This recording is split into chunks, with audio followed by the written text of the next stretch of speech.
Hi, my name's Ashley Rice, and I am your instructor for the Clinical Processes class 4200 this spring semester. I just want to tell you a little bit about me. I am from Georgia, and I went to ETSU and graduated from here. And then I lived in DC for a couple of years and worked in the area as a SLP in the schools. And then I came back to ETSU and joined staff here. So I've been supervising students over in the Children First Head Start clinic, and we have a new Johnson City Community Health Center. So I'm over there quite often as well, and we're just starting therapy services there. So let's see, some little things about my life. I have 2 dogs that I'm sure as I start recording some of these PowerPoints and things, you may hear them in the background, but their names are Otis and Patchett. And I'm getting married in October, so I'll give y'all little updates on wedding planning. Also in this class, we're going to have 2 other people assisting. We have Carolina, who is a graduate assistant, and she's currently in the speech-language pathology program. And she'll mainly be working on quizzes and answering questions on discussion boards. We also have Miss Boyce, who's another clinical supervisor, assisting with the course. She'll be a part of the WIMBA classes to answer questions that you may have about some of the upcoming projects. She'll also be designing and providing you information about your case projects.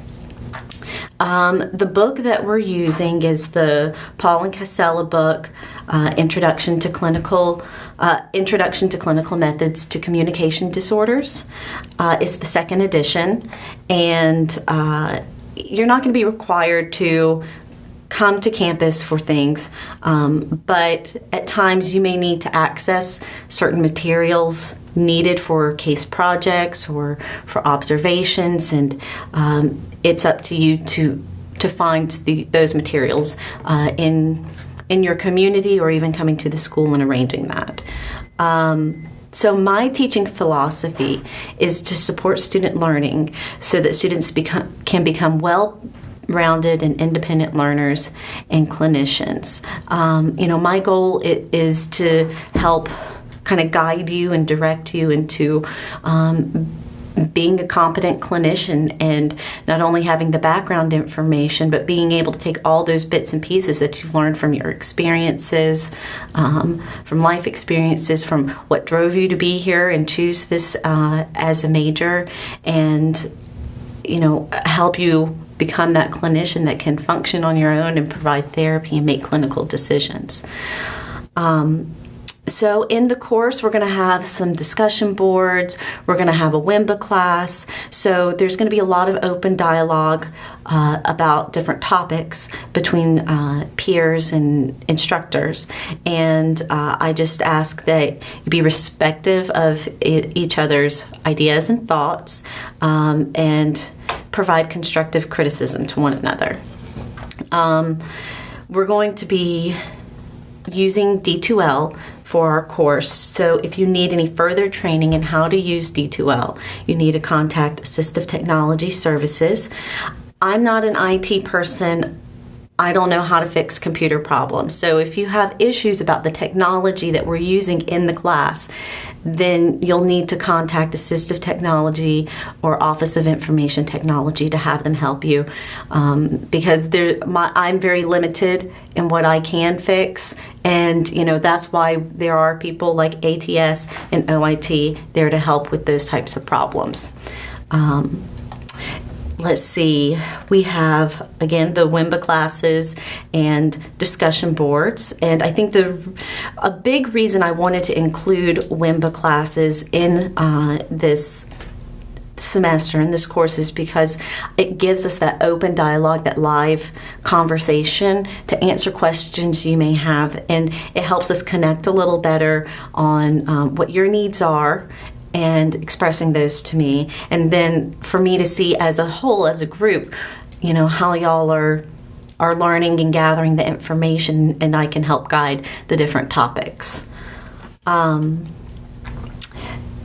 Please use your gold mail addresses to send me emails, unless it's an emergency and you're not able to get on gold mail. Also, respond in a thoughtful and timely manner to peers and the instructors. We all need to be flexible with each other. This isn't the only class that students are taking, and this isn't the only thing that I'm doing as an instructor. So be aware that we're not all constantly at the internet and need some time to respond to one another. I have a statement in the syllabus about accommodations. If you need accommodations, then please contact the Disability Services and the DP Culp Center, and we'll make arrangements. There's also a statement about misconduct. None of this is new to you, about misconduct and the consequences of plagiarism, cheating, and dishonesty. There are 2 prerequisite courses for this class. It's CDIS 3000 and CDIS 4010. So in this course, we have a mixture of recorded lectures, videos, observations, WIMBA, all different inputs into your course curriculum for your learning experience, and that will be focusing on the evaluation and treatment of children and adults with language and hearing disorders. Okay, so I'm not going to read the course outcomes to you. I'm sure that you all can read very well, but we'll jump on down to the course requirements. Okay, so in our course requirements,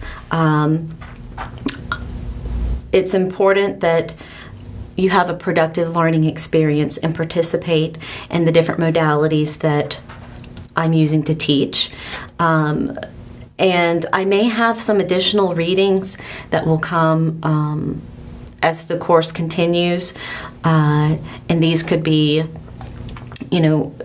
nothing extensive in readings, but it could be articles, it could be videos that I post to go along with the topic of that week.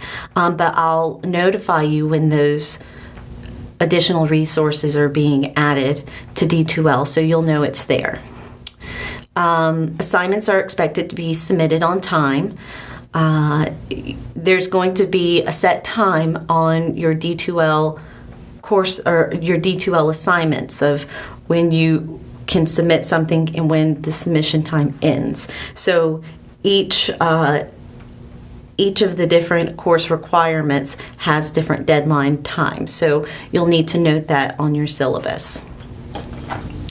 I understand that there are extenuating circumstances and students can have things happen and emergencies happen, and I want to be able to accommodate as best as I possibly can as a supervisor in those extenuating circumstances. But it's your responsibility as a student to communicate with me any of those extenuating circumstances and providing documentation of the situation. Okay, in our learning experiences, we're going to talk about these a little bit more in detail at the bullets, but in general, this is how your points come up to. It's a total of 200 points in this semester. You have 4 WIMBA classes and 6 quizzes, 4 weekly reflections you're graded on, 10 hours of observations with 5 reports, and a group project that's broken into 3 parts. Then we have a final exam, and there is an opportunity for extra credit.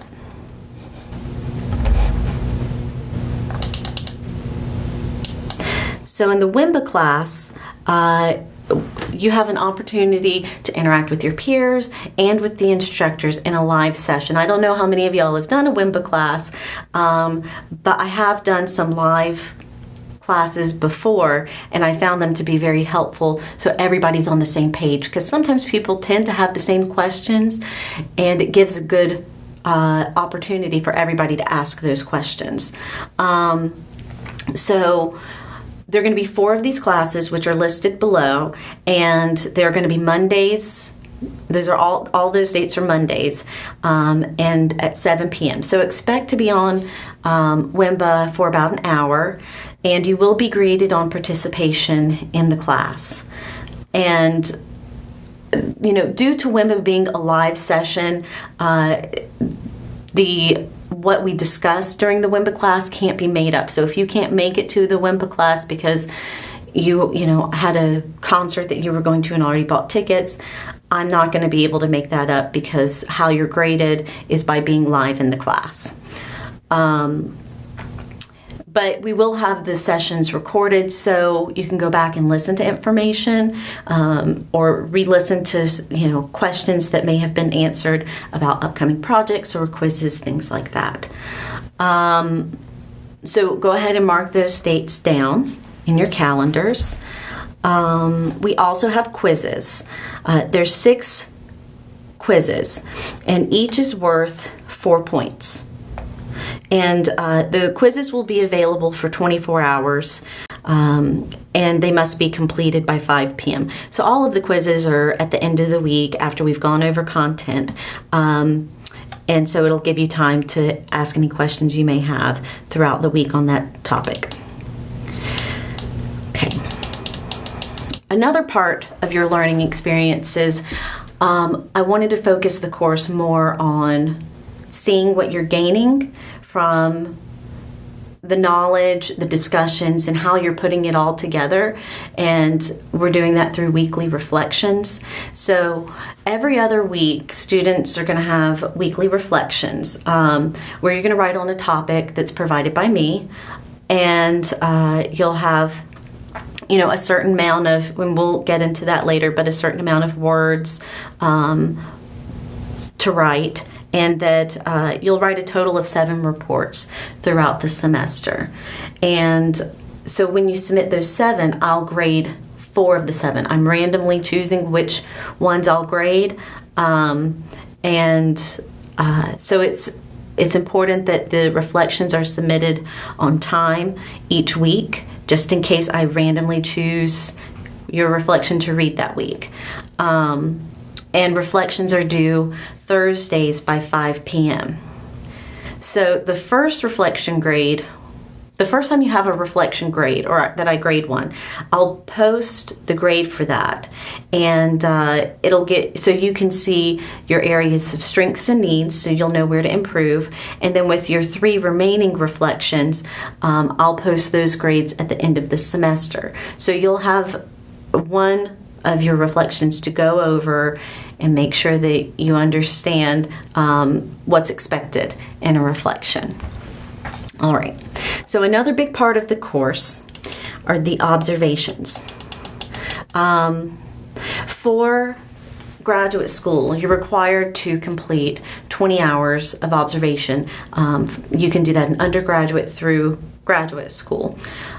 So I'm providing an opportunity for you within the course to gain some of these hours in observation. So even though you need 20 hours, I'm requiring 10 hours of observation of speech and language therapy or evaluations during this semester.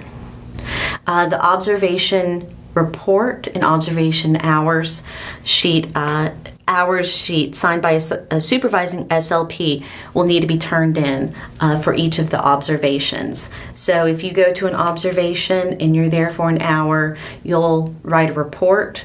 If that's a report that you want to submit, you'll write a report on that observation, and then you'll have the supervisor sign off that you were there and that you stayed for the hour and observed. Okay, so there are 3 different time points to submit your observation hours. So farther down in the syllabus, you'll see a table, and in the table I list those time points. So at each time point, you'll have reports due. So you're expected to turn in 3 reports at 2 time points and 4 reports at 1 time point. Okay? So you can choose however you want to do that. If you want to, at time point 1, turn in 4 reports, and then time point 2 and 3, turn in 3 reports and 3 reports, that's fine with me. It's up to you however you want to structure that. Everybody has different schedules, so you decide how you want to write those. If you submit, though, more reports, then those other reports will not count towards the grade. So let's say you say, oh, I only submitted, 4 reports here, and I really just want to submit 2 at time point 3, so I'm just going to submit 4 here. That's not going to work. You need to stick to the timeline. There's a reason for this. There are a lot of you writing reports, and this is the way that we can manage it the best, so you can get the grades back in a timely manner, and I can look through and give you the feedback that you need in your observations. Okay, so I'm going to choose from all the reports you write, I'm going to randomly choose 5 for grading. And you'll be graded on the content and technical writing of the observation reports. You'll also be graded on that you submitted 10 reports, and so five of the reports I'm grading on the content and technical writing. Then overall, do you have 10 reports that you submitted? And then did you submit 10 observation hours? So all of that will add up to the total grade. So with the observations, I'm working with the faculty to set up some times that students can sign up for observations. However, the number of observations are going to be limited. It's not expected that all students are going to be able to sign up and get all of their observation hours completed, solely going to the ETSU speech language hearing clinics observation opportunities. So it's up to students to make connections within your community, at hospitals. It could be with other speech language pathologists that you know, or observing in a school to complete these hours. What we're providing is just a small amount for those, for those who choose to have the observations here on campus. But more information will be coming about signing up for observations as I get a list from the different supervisors on the availability. Okay, so the case project is another part of your learning outcomes, and Ms. Boyce will primarily be arranging and discussing with you your case projects. So there's going to be 6 students, and I don't think we have max enrollment in the course, so the numbers may change of number of students within a group, but essentially we'll have 6 students in a group, and you'll have a case project, and you will get to choose if you want to have an adult case or a child case, and then your group will stick with that case through all 3 parts of the project. And what you'll have in the first part is an assessment plan. And there's going to be a separate module in D2L, and Ms. Boyce will give you information about the details of what is an assessment plan, what's the expectations in the case project, the rubrics, so on and so forth. Same with Part 2 and Part 3. But those are some dates that you need to note. We've paired these up so they happen after, that the projects are due after a WIMBA course. That way you can ask questions in the WIMBA course about your case projects, or even work with your group in the WIMBA course on some issues you may be having, and then being able to speak directly to Ms. Boyce and I about those questions. Then we have a final exam, and it'll contain information from weeks 13, 14, and 15, as well as topics that you were quizzed on throughout the semester. If you look at the points distribution of points, you'll see that certain things hold more weight, and I think tests can be effective, multiple choice and true false and whatnot, but I think that what we're really looking at to see you gaining skills and learning about clinic therapy evaluation and treating patients is, through the dialogue, through your writing, rather than answering multiple choice. But it does have weight in it because it is part of, the overall the learning experience. There's an opportunity for extra credit. So students can gain extra credit, 4 points, by completing an additional 5 hours of observation. But you have to complete all 5, not 2, not 3, not 4. It has to be a total of 5. And you're not required to write a report about those observations, but you will need to have on the verification form the supervising SLP signature that you were there and that it was completed. And it's your responsibility as students that if you complete the extra credit, that you show it to me. Sometime in this semester, you let me know that you've completed the extra credit.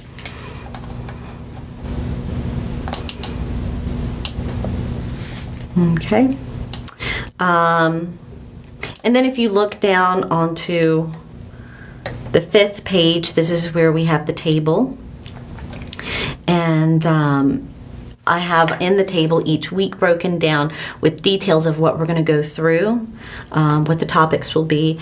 The week of the 4th, Miss N will be providing the lecture, PowerPoint lecture on adult assessments. And we have spring break as well in March of week 8. So because the class falls at a strange time during spring break, it kind of, straddles both of them.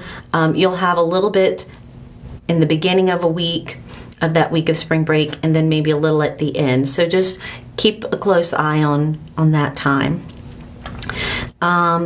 Something that's not on the syllabus yet, but I intend to look into it with assistive technology, is doing a WIMBA practice, a practice class, just to make sure everybody has their computers compatible to run WIMBA, and maybe giving a couple of times students can call in and say, hey, yeah, it's working. So when you get to the actual day of WIMBA class, you've worked out all the kinks and you know that your computer operates. Okay. If you need technical support, then you'll need to call Assistive Technology or the Office of Information Technology. If we're doing a WIMBA class and you're going to need help with a WIMBA information, then you'll also, there's a number on there for WIMBA, and there's a help connection number that you would need to call.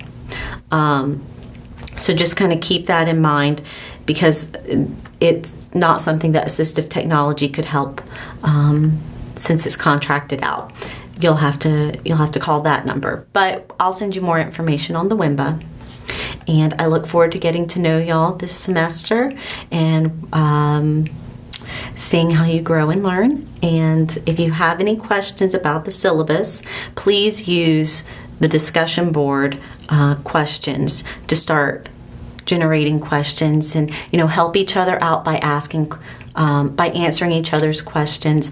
I'd be more than glad to answer questions on the discussion board, and I will answer questions on the discussion board, but if the questions that you're asking can be located in the syllabus or I've reviewed it in this video, then you'll need to do your own independent study to find that information. And I'll also do some clarification if certain things aren't quite clear. And I'm a very forward and direct person, so not a lot of fluff to me.